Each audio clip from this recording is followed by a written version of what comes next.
Hello everyone, मैं सुभद्रा सिंह स्वागत करती हूँ आपका अपने यूट्यूब चैनल 3M स्टडी में। फ्रेंड्स, आज मैं आप लोगों के लिए बीएसएससी मेंस का प्रैक्टिस सेट 46 लेकर के आई हूँ और आप लोगों को इस प्रैक्टिस सेट में टोटल 30 क्वेश्चन देखने को मिलेंगे और ये सारे क्वेश्चन आपके एग्जाम के दृष्टिकोण से अति महत्वपूर्ण है, इसीलिए इस वीडियो में हमारे साथ अंत तक बने रहेंगे। तो चलिए फिर हम लोग क्वेश्चन की ओर बढ़ते हैं कि देखते हैं कि इस प्रैक्टिस सेट में आपका फर्स्ट क्वेश्चन क्या है। फर्स्ट क्वेश्चन की ओर बढ़ने से पहले अभी तक इस फैमिली सदस्य नहीं बने हैं तो सब्सक्राइब वाले बटन को दबा करके इस फैमिली सदस्य बन जाएं और वीडियो को सबसे पहले पाने के लिए बेल आइकन की घंटी को प्रेस कर लें। तो देखते हैं कि आपका फर्स्ट क्वेश्चन क्या है। क्वेश्चन है आपका कि पाटलिपुत्र में आयोजित तृतीय बौद्ध परिषद का संरक्षक किसने किया था या कौन था। तो इस क्वेश्चन का जो आपका राइट आंसर हो जाएगा वह क्या होगा, इससे पहले हम लोग ऑप्शन को देख लेते हैं। तो आपका ए में है कालाशोक, बी में है अजातशत्रु, उसके बाद सी में है चंद्रगुप्त मौर्य और डी में है अशोक। तो इस क्वेश्चन का जो आपका राइट आंसर हो जाएगा ऑप्शन नंबर आपका हो जाएगा डी, अशोक ने। ओके, अशोक ने जो है पाटलिपुत्र में जो तृतीय बौद्ध संगति हुआ था या तृतीय बौद्ध परिषद हुआ था तो उसमें जो वहाँ के शासक थे वह कौन थे, तो अशोक थे। ओके, और यह कब हुआ था, तो यह जो है 249 ईसा पूर्व से 255 ईसा पूर्व के बीच हुआ था। ओके, तो कहीं कहीं पर आपको 249 ईसा पूर्व भी मिलेगा और कहीं कहीं पर आपको जो है 255 ईसा पूर्व भी रहेगा। तो इन दोनों डेट को जो है आप लोग माइंड में रखेंगे। तो इन्हीं डेटों में जो है क्या हुआ था, अशोक के शासनकाल में जो है पाटलिपुत्र में तृतीय बौद्ध संगति हुई थी और जिसकी अध्यक्षता जो किया था किसने किया था, मोगलीपुत्र तीसरे ने किया था। ओके, और प्रथम बौद्ध संगति जो हुई थी वह किसके शासनकाल में हुआ था, तो हर्यक वंश के शासक थे कौन, अजातशत्रु, जो कि किसके पुत्र थे, बिंबिसार के पुत्र थे अजातशत्रु। तो अजातशत्रु के शासनकाल में जो है प्रथम बौद्ध संगति हुई थी। ओके, और प्रथम बौद्ध संगति जो हुई थी वह कब हुई थी, तो 483 ईसा पूर्व में जो है प्रथम बौद्ध संगति हुई थी। ओके, और जिसका जो अध्यक्षता किया था किसने किया था, महाकश्यप ने किया था। और यह कहाँ पे हुई थी, तो यह राजगिरी में हुई थी, जिसको हम लोग प्रेजेंट टाइम में राजगिर के नाम से जानते हैं। तो प्रथम बौद्ध संगति जो हुआ था आपका वहाँ पे हुआ था राजगिरी में, और उसके बाद द्वितीय बौद्ध संगति जो हुआ था किसके शासनकाल में हुआ था, कालाशोक के शासनकाल में हुआ था द्वितीय बौद्ध संगति। और यह जो हुआ था कब हुआ था, 383 ईसा पूर्व में हुआ था और जिसकी अध्यक्षता किसने किया था, सबाकामी ने। और यह कहाँ पे हुआ था, तो वैशाली में हुआ था। और लास्ट जो है आपका चतुर्थ बौद्ध संगति हुआ था जो कि कहाँ पे हुआ था, यह कश्मीर के वसु वन में हुआ था। कहाँ पे, कश्मीर के कुंडल ग्राम में ऐसे नाम है, तो उस वहीं पे जो है आपका हुआ था चतुर्थ बौद्ध संगति। ओके, और इसकी अध्यक्षता किसने किए थे, वसुमित्र एवं अश्वघोष ने किए थे अध्यक्षता। और ये किसके शासनकाल में हुआ था, तो यह जो है कनिष्क के शासनकाल में हुआ था। और कब हुआ था, तो सदी की प्रथम शताब्दी में हुआ था। तो इन सारे पॉइंट को जो है आप लोग माइंड में रखेंगे, क्योंकि जो है किसी न किसी एग्जाम में जो है आप यदि कोई कम्पिटिटिव एग्जाम देने जाइएगा तो आपको जो है यदि जीके रिलेटेड वह एग्ज़ाम होता है तो आपको एग्जाम में जो है बौद्ध संगति से रिलेटेड क्वेश्चन आपको देखने को मिलेगा ही मिलेगा। इसलिए जो है ये चारों बौद्ध संगति को जानना बहुत ही ज़रूरी हो जाता है कि किसकी अध्यक्षता किसने किया है, उसके बाद किसके शासनकाल में हुआ, कब हुई, कहाँ पे हुई, इन सारे को जानना बहुत ही ज़रूरी हो जाता है। ओके, और चतुर्थ बौद्ध संगति के बाद जो है कोई भी बौद्ध संगति नहीं हुई, क्योंकि उसके बाद जो है बौद्ध धर्म जो है 2 वर्गों में विभाजित हो गया था, एक हीनयान और दूसरा महायान में विभाजित हो गया था। तो इन सारे पॉइंट को जो है आप लोग माइंड में रखेंगे। ओके, अब बढ़ते हैं आपके अगले क्वेश्चन की ओर। क्वेश्चन नंबर आपका 2 में है कि बिहार पंचायती राज अधिनियम 2006 में 2 ग्राम सभा की बैठकों के बीच अधिकतम कितनी अवधि निर्धारित है। तो चलिए ऑप्शन को देखते हैं। आपका ए में है आपका 30 दिन, बी में आपका है 60 दिन, सी में आपका है 3 महीने, डी में आपका है 4 महीने। तो इस क्वेश्चन का जो आपका करेक्ट आंसर हो जाएगा ऑप्शन नंबर आपका सी हो जाएगा 3 महीने। ओके, तो 2 ग्राम सभा के बैठकों के बीच जो अधिकतम अवधि होती है वह कितनी होती है, 3 महीने होती है। ओके, और यहाँ पे कितना, 3 महीना। तो चलिए फिर बढ़ते हैं आपके अगले क्वेश्चन की ओर। क्वेश्चन नंबर आपका 3 है कि बिहार पंचायती राज अधिनियम में ग्राम पंचायत की अवधि 5 वर्षों की निर्धारित है, तो इसकी गणना जो होती है वह कैसे की जाती है। तो चलिए ऑप्शन को देखते हैं। ए में आपका है पंचायत निर्वाचन की अधिसूचना की तिथि से की जाती है, बी में आपका है कि पंचायत की पहली बैठक की तिथि से की जाती है, और आपके ऑप्शन नंबर सी में है कि पंचायत निर्वाचन के परिणाम घोषित करने की तिथि से की जाती है, और आपके ऑप्शन डी में है इनमें से कोई नहीं। तो इस क्वेश्चन का जो आपका करेक्ट आंसर हो जाएगा आपका ऑप्शन नंबर बी हो जाएगा, पंचायत की पहली बैठक की तिथि से की जाती है। ओके, अब बढ़ते हैं आपके अगले क्वेश्चन की ओर। क्वेश्चन नंबर आपका 4 में है कि बिहार का शोक निम्नलिखित में से किसे कहा जाता है। तो किसको कहा जाता है बिहार का शोक? बहुत ही इजी क्वेश्चन, आप सभी जानते ही होंगे इसको। किसको कहा जाता है, कौन सी नदी को? तो कोसी को कहा जाता है। तो इस क्वेश्चन का आपका राइट आंसर हो जाएगा ऑप्शन नंबर आपका डी। और कोसी नदी हो गया, उसके बाद बागमती नदी हो गया, ये सभी जो उत्तर बिहार की नदियां हैं, जबकि आपका सोन नदी, अजय नदी जो है ये सभी दक्षिण बिहार की नदियां हैं। ओके, और यदि आप लोग बिहार की नदियों को बहुत अच्छे तरीके से क्लियर करना चाहते हैं तो मैं इसका एक स्पेशल वीडियो आप लोगों को प्रोवाइड करा चुकी हूं, जिसको कि मैं वाइज बहुत ही अच्छे तरीके से बताई हूं कि कौन सा नदी कहां से निकलती है, उसके बाद बिहार में जो प्रवेश करती है कौन सा जिला में प्रवेश करती है, कितने जिलों से होकर के कौन सी नदी बहती है, और फाइनली कहाँ पर जा करके यह मिलती है। तो ये बहुत ही अच्छे तरीके से मैं बहुत ही अच्छे तरीके से आप लोगों को डिफाइन करके वहाँ पर उस वीडियो में बताई हूँ। तो आप यदि चाहते हैं बिहार की नदी को बहुत ही अच्छे तरीके से क्लियर करना चाहते हैं तो ज़रूर जाकर के जो है आप लोग प्ले लिस्ट में जाकर के ज़रूर देखें, और बिहार के सारी नदियाँ आप लोगों के क्लियर हो जाएंगे। ओके, अब बढ़ते हैं आपके अगले क्वेश्चन की ओर। क्वेश्चन नंबर आपका 5 में है कि किस फसल के उत्पादन में बिहार देश में अग्रणी है। तो वह कौन सा फसल में? तो वह जो मखाना उत्पादन में जो है बिहार देश में अग्रणी है। तो इस क्वेश्चन का जो आपका राइट आंसर हो जाएगा ऑप्शन नंबर आपका सी हो जाएगा, मखाना। ओके, और हाल फिलहाल में ही जो है मखाना के मार्केटिंग के लिए जो है सरकार ने 100% सब्सिडी भी दी है किसानों को। तो ये भी पॉइंट जो है आप लोग माइंड में रखेंगे। ओके, और हम लोग आइए यहाँ पे मखाना की चर्चा की है तो और कुछ भी जान लेते हैं। तो हाल फिलहाल में जो है मखानों को जीआई टैग भी मिला है, और भारत सरकार द्वारा मखाना शोध संस्थान जो है दरभंगा में स्थापित की गई है। ओके, और मखाना उत्पादन में केवल ये बिहार ही अग्रणी, बिहार जो है केवल देश में नहीं बल्कि पूरे विश्व में जो है यह अग्रणी है। तो इन सारे पॉइंट को जो है आप लोग माइंड में रखेंगे। अब बढ़ते हैं आपके अगले क्वेश्चन की ओर। क्वेश्चन नंबर आपका 6 में है कि पाचन के बाद कार्बोहाइड्रेट को परिवर्तित कर दिया जाता है।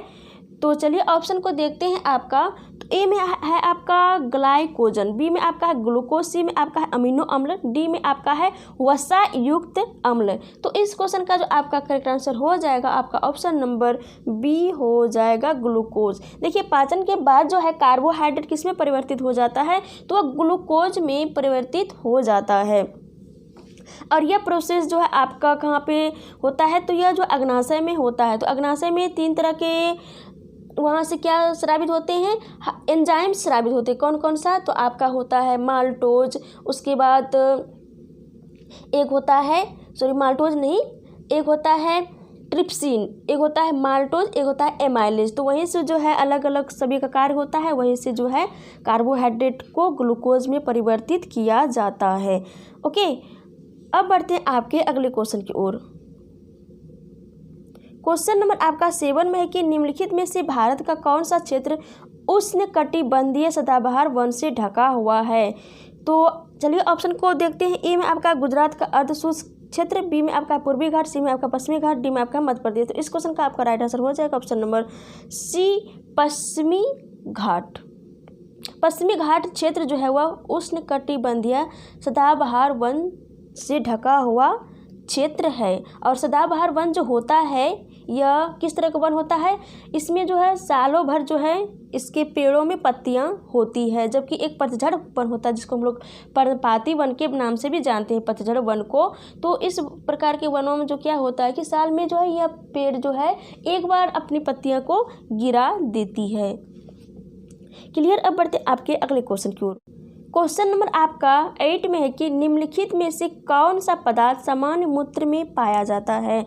तो वह क्या पाया जाता है, तो वह क्रिएटिनिन पाया जाता है। तो इस क्वेश्चन का आपका राइट आंसर हो जाएगा option number b, creatinine. Okay, और सामान्य मूत्र में जो है 95% कितना क्या होता है, जल होता है, 2% लवण होता है, उसके बाद 2.7% यूरिया होता है और 0.3% क्या होता है, यूरिक अम्ल होता है। और मूत्र जो होता है अम्लीय होता है, जिसका pH मान कितना होता है, 6 होता है। और मूत्र का जो रंग होता है वह पीला होता है। वह क्यों होता है, क्योंकि यूरोक्रम के कारण होता है मूत्र का रंग पीला। और यूरोक्रम हीमोग्लोबिन के विखंडन से बनता है। और वृक्क में जो पथरी बनती है तो किसके कारण बनती है, तो कैल्शियम ऑक्सलेट के कारण बनती है। तो इन सारे पॉइंट को जो है आप लोग माइंड में रखेंगे। ओके, अब बढ़ते हैं क्वेश्चन नंबर आपके 9 की ओर। क्वेश्चन नंबर आपका 9 में है कि प्रकाश की दिशा में होने वाले परिवर्तन की घटना जब वह एक माध्यम से अन्य माध्यम से होकर गुजरता है तो वह क्या कहलाती है, तो वह जो है प्रकाश का अपवर्तन कहलाती है। तो इस क्वेश्चन का जो आपका करेक्ट आंसर हो जाएगा ऑप्शन नंबर आपका सी हो जाएगा, अपवर्तन। ओके, अब बढ़ते हैं आपके अगले क्वेश्चन की ओर। क्वेश्चन नंबर आपका 10 में है कि आर्टिकल 356 या अनुच्छेद 356 के अंतर्गत आपात स्थिति की घोषणा होने पर राज्य प्रशासन कौन करता है, तो कौन करता है, तो वह जो है राज्यपाल करता है। तो इस क्वेश्चन का आपका राइट आंसर हो जाएगा ऑप्शन नंबर सी। क्लियर, अब बढ़ते हैं आपके अगले क्वेश्चन की ओर। क्वेश्चन नंबर आपका 11 में है कि भारत के सर्वोच्च न्यायालय की स्थापना कब की गई थी, तो भारत में जो है सर्वोच्च न्यायालय की स्थापना कब की गई थी, 1950 ईस्वी में की गई थी। तो इस क्वेश्चन का आपका राइट आंसर हो जाएगा ऑप्शन नंबर बी। देखिए किस तरह से की गई थी, तो भारत सरकार अधिनियम 1935 के आधार पर दिल्ली में स्थापित संघ न्यायालय को संसदीय अधिनियम के द्वारा 1950 में सर्वोच्च न्यायालय में इसे परिणत कर दिया गया था। तब से जो है यह सर्वोच्च न्यायालय में क्या हो गया था, परिवर्तित हो गया था। ओके, तो यह कब से, 1950 में यह सर्वोच्च न्यायालय बन गया था, संघ न्यायालय। चलिए बढ़ते हैं आपके अगले क्वेश्चन की ओर। क्वेश्चन नंबर आपका 12 में है, क्या है, क्वेश्चन है आपका कि the cousins Thackeray, Uddhav Raj and the shadow of their Senas शीर्षक पुस्तक के लेखक कौन है, तो वह कौन है, धवन कुलकर्णी है। तो इस क्वेश्चन का आपका राइट आंसर हो जाएगा आपका option number b, Dhawan Kulkarni. Okay, अब बढ़ते हैं आपके अगले क्वेश्चन की ओर। क्वेश्चन नंबर आपका 13 में है, क्या है देखते हैं। क्वेश्चन नंबर आपका 13 में कि जनसंख्या 2011 के अनुसार सर्वाधिक साक्षरता दर वाला राज्य कौन सा है। तो चलिए ऑप्शन को देखते हैं। ए में है आपका गोवा, बी में है केरल, सी में है मिजोरम, डी में आपका त्रिपुरा। तो इस क्वेश्चन का जो आपका राइट आंसर हो जाएगा ऑप्शन नंबर आपका बी हो जाएगा, क्या हो जाएगा, बी, केरल। केरल में जो है सर्वाधिक साक्षरता वाला यह स्टेट है। और केरल का जो साक्षरता दर कितना है, तो 94% है। और 2011 की जनगणना के अनुसार देश में साक्षरता दर कितना है, तो वह 74.4% है, जिसमें पुरुषों के लिए कितना परसेंट है, पुरुष तो 82.14% है, जबकि महिलाओं का साक्षरता दर कितना है, 65.46 है। यदि हम लोग बिहार की बात करें तो 2011 की जनगणना के आधार पर जो है बिहार की साक्षरता दर जो है कितना है, 61.8% है, जो कि पूरे देश में सबसे कम साक्षरता दर वाला स्टेट कौन सा है, तो यह बिहार ही है। ओके, और यहाँ पर यदि हम लोग यह बात करें कि महिला साक्षरता दर कितनी है, तो 51.5% और पुरुष साक्षरता दर कितना है, तो 71 समथिंग है। ओके, अब बढ़ते हैं आपके अगले क्वेश्चन की ओर। क्वेश्चन नंबर आपका 14 में कि भारतीय ज्ञानपीठ पुरस्कार से सम्मानित प्रथम व्यक्ति कौन थे, तो कौन थे, गोविंद शंकर कुरूप थे। तो इस क्वेश्चन का आपका करेक्ट आंसर हो जाएगा आपका option number b, Govind Shankar Kurup. और गोविंद शंकर कुरूप को जो है कब ज्ञानपीठ पुरस्कार दिया गया था, तो उसको जो है 1965 ईस्वी में मलयालम के लिए जो है लेखक गोविंद शंकर कुरूप को जो है प्रथम ज्ञानपीठ पुरस्कार उसे सम्मानित किया गया। और यदि हम लोग यह बात करें कि भारतीय ज्ञानपीठ पुरस्कार की जो स्थापना हुई थी, कब हुई थी, तो 1961 ईस्वी में हुई थी भारतीय ज्ञानपीठ पुरस्कार की स्थापना। और इस पुरस्कार में जो है 11 लाख रुपये दिए जाते हैं पुरस्कार के रूप में। और 54वां ज्ञानपीठ पुरस्कार जो है वर्ष 2018 में जो दिया गया, किसको दिया गया है, अमिताभ घोष को दिया गया है अंग्रेजी भाषा के लिए। ओके, अब बढ़ते हैं आपके अगले क्वेश्चन की ओर। क्वेश्चन नंबर आपका 15 में कि इंटरपोल का जो मुख्यालय है वह कहाँ पे है। तो इंटरपोल का जो मुख्यालय है वह कहाँ पे है, लियोन्स पेरिस में। तो इस क्वेश्चन का आपका राइट आंसर हो जाएगा ऑप्शन नंबर सी। और लियोन्स जो है कहाँ पे पड़ता है, पेरिस में पड़ता है। और पेरिस कहाँ पे पड़ता है, तो फ्रांस में पड़ता है, क्योंकि फ्रांस का कैपिटल है आपका पेरिस। और आपका ए में है ब्रुसेल्स। ओके, तो ब्रुसेल्स जो है किसका हेडक्वार्टर है, तो ये जो नाटो का जो हेडक्वार्टर है वह कहाँ पे है, ब्रुसेल्स में है। और आपके बी में है लंदन। तो लंदन में जो एमनेस्टी इंटरनेशनल का मुख्यालय है आपका लंदन में है। और जेनेवा में जो है रेड क्रॉस का मुख्यालय जो है जेनेवा में है।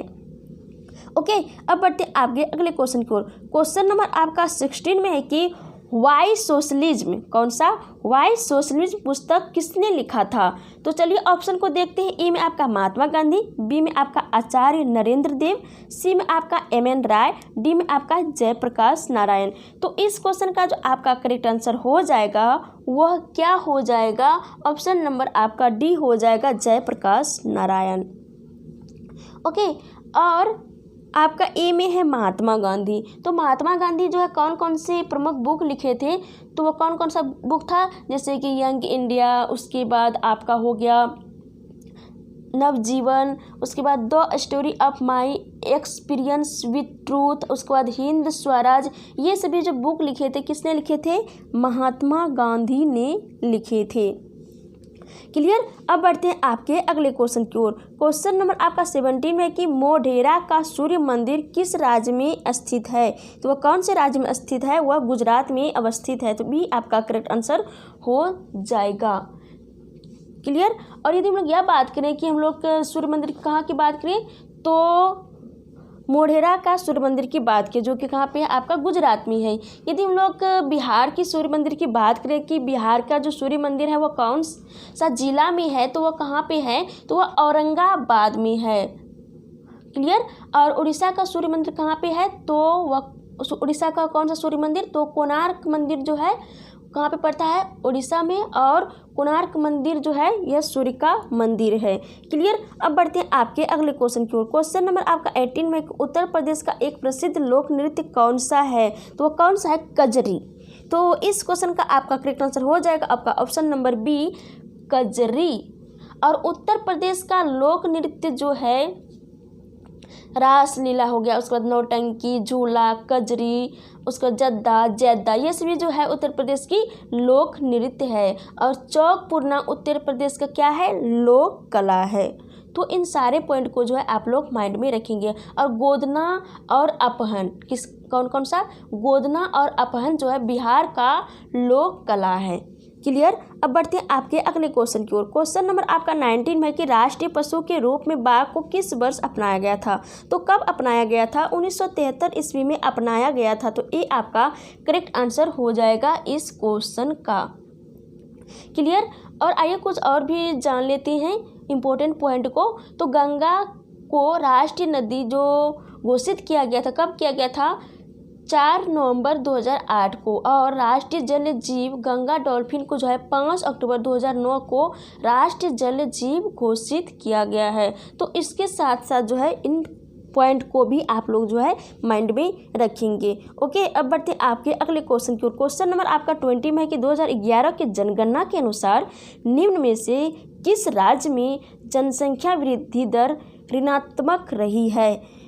तो कौन से राज्य में, तो वह कौन से राज्य में, नागालैंड में। तो इस क्वेश्चन का आपका करेक्ट आंसर हो जाएगा ऑप्शन नंबर सी, नागालैंड में। क्लियर। और 2011 के जनगणना के अनुसार जो है नागालैंड की जनसंख्या कुल कितनी थी, तो कितनी थी, 19,78,502 रही थी। और नागालैंड की जो साक्षरता दर है वो कितनी है, 79.6%। ओके, अब बढ़ते हैं आपके क्वेश्चन नंबर 21 की ओर। क्वेश्चन नंबर आपका 21 में है कि निमोनिया मानव शरीर के निम्नलिखित में से किस अंग को प्रभावित करता है। तो ए है आपका गुर्दे, बी है आपका फेफड़े, सी है आपका गला, डी है आपका यकृत। तो इस क्वेश्चन का जो आपका करेक्ट आंसर हो जाएगा ऑप्शन नंबर आपका बी हो जाएगा, फेफड़े। ओके और निमोनिया रोग जो है वह जीवाणु से होता है। तो वह कौन से जीवाणु से होता है, तो यह जो है डिप्लोकोकस न्यूमोनी जीवाणु से जो है निमोनिया रोग होता है। और इस रोग के लक्षण क्या है, तो तेज बुखार, फेफड़ों में सूजन और कभी कभी इसके कारण जो है क्या हो जाती है, मृत्यु भी हो जाती है। तो इसका जो है क्या है, लक्षण है। और आपका डी में है यकृत, ऑप्शन डी नंबर डी में है आपका यकृत। तो यकृत जो है मानव शरीर की सबसे बड़ी ग्रंथि है और यह जो है किस तरह की ग्रंथि है, तो बाह्यस्रावी ग्रंथि है, क्योंकि यकृत से जो है एंजाइम स्रावित होते हैं, इसीलिए जो है बाह्यस्रावी ग्रंथि है और यह पाचन ग्रंथि भी है और यकृत द्वारा जो है पीत स्रावित होता है। ओके अब बढ़ते हैं आपके अगले क्वेश्चन की ओर। क्वेश्चन नंबर आपका 22 में है कि मेंडल को खाली जगह के रूप में जाना जाता है। तो किस रूप में जाना जाता है, चलिए ऑप्शन को देखते हैं। ए में आपका है शरीर क्रिया शास्त्र के जनक, बी में आपका है भूगर्भ शास्त्र के जनक, सी में आपका है जेनेटिक्स के जनक और आपके ऑप्शन नंबर डी में है जीव शास्त्र के जनक। तो इस क्वेश्चन का जो आपका करेक्ट आंसर हो जाएगा ऑप्शन नंबर आपका सी हो जाएगा, जेनेटिक्स के जनक। मेंडल को जो है आनुवांशिकी या जेनेटिक्स का जनक माना जाता है और जीव शास्त्र के जनक किसको माना जाता है, तो जीव शास्त्र का जो जनक माना जाता है वह अरस्तु को माना जाता है, जबकि जेनेटिक कोड का जो जनक माना जाता है वह हरगोविंद खुराना को माना जाता है। तो यहाँ पे आप लोग फोकस करेंगे गाइस, यदि आपको यह पूछा जाए कि जेनेटिक्स का जनक किसे माना जाता है तो आपका हो जाएगा मेंडल, जीव शास्त्र का जनक किसे माना जाता है तो वह हो जाएगा आपका अरस्तु और जेनेटिक्स कोड का जनक किसे माना जाता है तो वह हरगोविंद खुराना होगा। और मेंडल की चर्चा की है तो मेंडल का मुख्य 3 नियम है, वो कौन कौन से नियम है यह भी जान लेते हैं क्योंकि एग्जाम में यह भी आता है। तो कौन कौन सा नियम दिया था, प्रभाविता का नियम, पृथक्करण का नियम, उसके बाद स्वतंत्र अपव्यूहन का नियम दिया था। और मेंडल ने जो है प्रयोग किया था आनुवांशिकता के नियम का, तो कौन से पौधे में किया था, तो मटर के पौधे में किया था। ओके अब बढ़ते हैं आपके अगले क्वेश्चन की ओर। क्वेश्चन नंबर आपका 23 में है कि निम्नलिखित में से किसे आत्महत्या करने वाली कोशिकाओं का बैंक कहा जाता है। तो चलिए ऑप्शन को देखते हैं। ए में आपका है लाइसोसोम, बी में आपका है लाइकोसोम, सी में आपका है नाभिक, डी में आपका है क्रोमोसोम। तो इस क्वेश्चन का जो आपका करेक्ट आंसर हो जाएगा ऑप्शन नंबर ए हो जाएगा, लाइसोसोम।